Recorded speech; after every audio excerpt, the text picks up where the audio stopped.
So you want to start composing music from home, but you're not sure where to begin.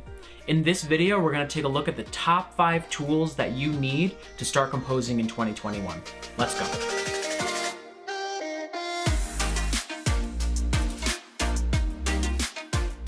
Hey everyone, my name is Robert Rodriguez and I'm a film and media composer.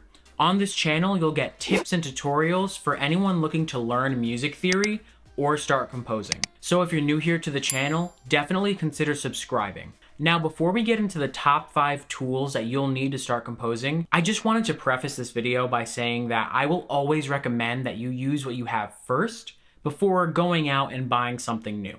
As we go through, you'll see that I'll recommend tools and equipment that I personally use, but also some free or inexpensive alternatives. All right, so let's get started. So your very first and probably most important tool is going to be your DAW, or your digital audio workstation. Now your DAW or DAW is a software that allows you to do all of your music production. This is where you write your music, you edit your music, you record your music, mix, master, export, all of it. Now this isn't going to be a full in-depth review of these softwares, but I will be pointing out some key features that I think could benefit you. Now, I've personally used Logic Pro for the past 5 years.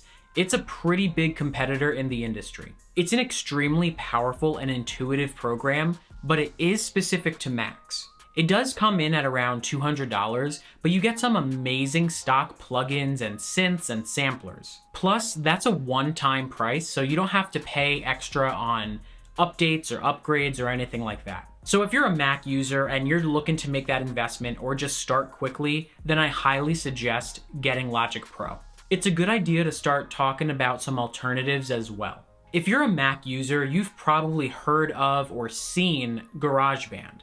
This is your most basic and fundamental version of Logic Pro. The best part is that it comes with your Apple product. So if you have a Mac computer, laptop, iPhone, iPad, you get access to GarageBand. This is kind of similar to how iMovie is the basic fundamental version of Final Cut Pro. The downside is that GarageBand gives you very limited options when it comes to your music creation, but it's a great tool to get used to if you're kind of hesitant on getting Logic Pro. There are some other paid DAWs out there that are great for whether you use a Mac or not. These include Cubase, Digital Performer, Pro Tools, and Ableton Live. Of course, there are some other great free options out there. We've already mentioned GarageBand, but there's also Audacity, Pro Tools First, Cubase LE, and Ableton Live Lite. Though I don't recommend relying too heavily on a free DAW, I understand that dropping $100, $200, $300 on a DAW might not be feasible for you. In that case, I suggest doing some research on your DAW. Check out if they have a subscription service.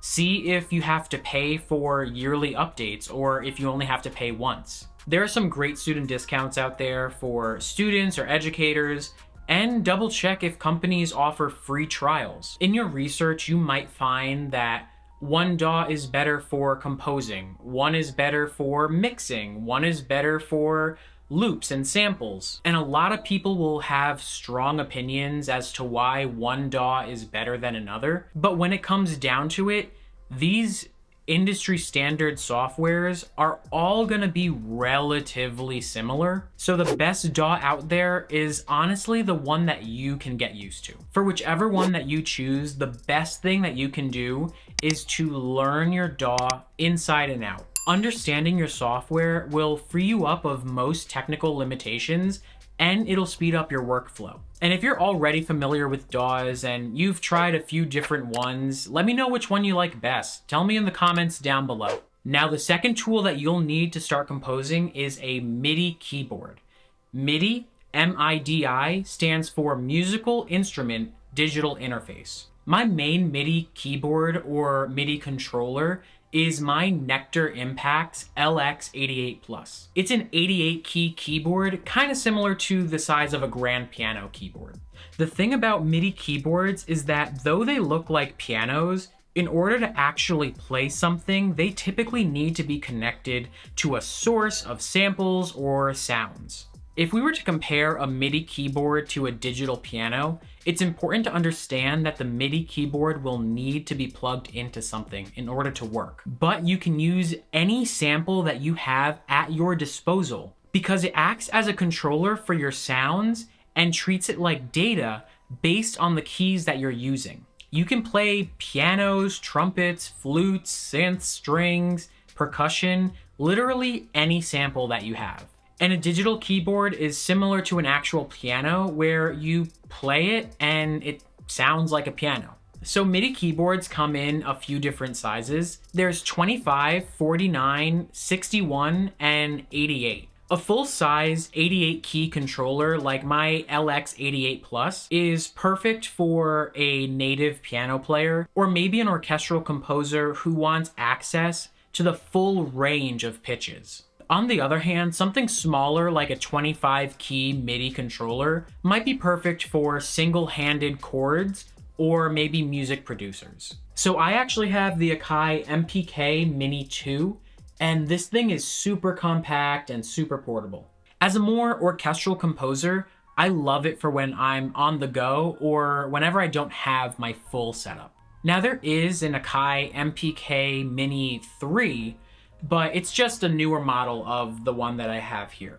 Now, I love both of my MIDI controllers. They both have responsive keys, drum pads, and customizable knobs and faders. Plus, they are extremely affordable for the features that you do get. So I've actually left some affiliate links for a few different MIDI controllers in the description down below, just in case you are interested in picking up one of these for yourself. Tool number 3, sample libraries. You've heard me talk a lot about samples and sounds, but you might not know exactly what I've meant. Samples are virtual instruments or sounds that typically make up your MIDI libraries. They're essentially the MIDI data for your MIDI controller. These can be any sound ranging from musical instruments to synths to pads. So samples are a great solution for any composer who can't play or doesn't have access to an instrument. Now, depending on your DAW, you might actually get some stock plugins or stock samples. These are fairly generic synth samples that come with your software. For example, Logic Pro has a huge stock library, making it a great place for anyone to just start. Just download the DAW and the samples and you're ready to go. Then there are more realistic samples that were actually recorded and manipulated as MIDI files. You can find some great ones through companies like Spitfire Audio, Cinesamples, 8DO, Vienna Symphonic Library, and East West. I actually talk a little bit more about these companies and samples in my last video, where I essentially give an overview of my Logic Pro template. If you haven't seen that video yet, definitely check it out. I'll leave a link for it up above. Now, if you want to move beyond stock samples that might come with your DAW, then I think the next best step would be Spitfire Audio's free labs. You'll find a variety of strings, percussion, synths, and a whole lot more, all packaged nicely in an easy to use dedicated plugin. The best part about it is that they're completely free, and they're actually quality sounding samples. Now, most sample libraries don't necessarily always come in as a dedicated plugin. You'll most likely need a sampler to host your sample libraries so that you can control them with your MIDI controller. The sampler that I recommend to any new composer is the Native Instruments Contact-Free Player. There's a full paid version and a free version, but if you're just starting out, don't feel the need to go out and spend a few hundred on the full paid version, because the free player can get the job done with a majority of the samples that you'll start looking into. All right, so if you're getting value out of this information, definitely give this video a like, consider subscribing to the channel, and don't forget to hit that notification bell so that you don't miss out on any new videos that come out. Doing so will definitely help the channel grow. All right, so the fourth tool that you'll need to start composing is a set of headphones and/or monitors. These are important for not only the composition process, but the mixing process as well. You're gonna want a good pair of headphones and speakers so that you can hear the little nuances of what you're writing and eventually mixing. So I have a set of JBL studio monitors that are angled directly towards me when I am composing music or mixing music. And I also have a pair of Audio-Technica ATH M50X headphones that I will also use for when I'm mixing my music. I definitely suggest doing some research for which headphones work best for you. There's talk about which headphones are best for live recording versus mixing, open versus closed back, flat response monitors. These are all things to think about when you're doing your research, but they're also things that you can kind of invest in over time as a new composer. The key is to listen back to your music clearly so that you can find the right balance when mixing your music. You should also think about your own space and environment. Are you in an apartment complex where listening to your studio monitors might not make the most sense? Then in that case, you might want to invest in a pair of good headphones. Maybe you're prone to fatigue and wearing headphones for a long period of time can be difficult for you. Then in that case, maybe you're gonna wanna get a pair of studio monitors. Overall, these options are not gonna make or break your music, but I think they're important for any composer starting out because they will definitely elevate your music and mixing. And finally, the last essential tool that you'll need to start composing is an audio interface. The same way a MIDI controller is a digital interface, an audio interface connects your computer to your audio equipment. If you were to get a pair of stereo monitors, you would find that you can't just plug them directly into your computer. Instead, you plug in those cables, microphones, headphones, all into that one audio interface, and then the interface plugs into your computer through USB. Then the other side of an audio interface is its microphone and instrument inputs. Let's say you want to record a vocalist or a guitarist or anything at all. You would simply plug in your microphone or your instrument into the interface, and then your DAW would record the sound as an audio file. So my first audio interface was this blue PreSonus audio box. It was the perfect interface to start with because it was relatively inexpensive.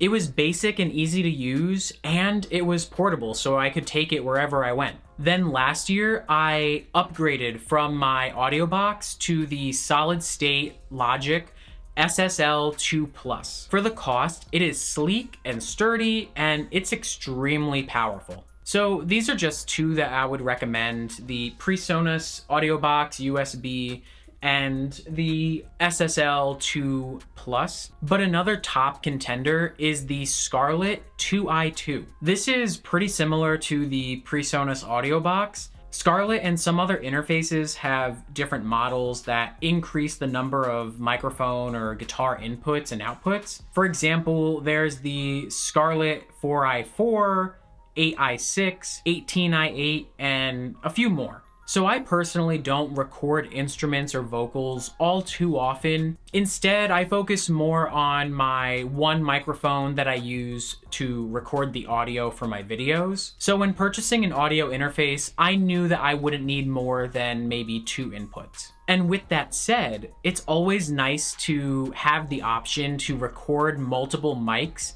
at the same time if I chose to do so. So you'd probably want to take that into consideration when finding the right audio interface for you. Again, I've left some links in the description for some of the interfaces that I've used, as well as some alternatives that I think would be great for any new composer. All right, so with those 5 main tools, you'll be ready to go as a new composer. Writing music is a journey, it is not a sprint. So take the time to figure out which equipment is going to be best for you. And remember, composers are no longer people in wigs sitting alone in a candlelit room with nothing but a piano, ink, and some parchment. It is 2021, and there are some amazing tools out there that will help make your writing process significantly easier.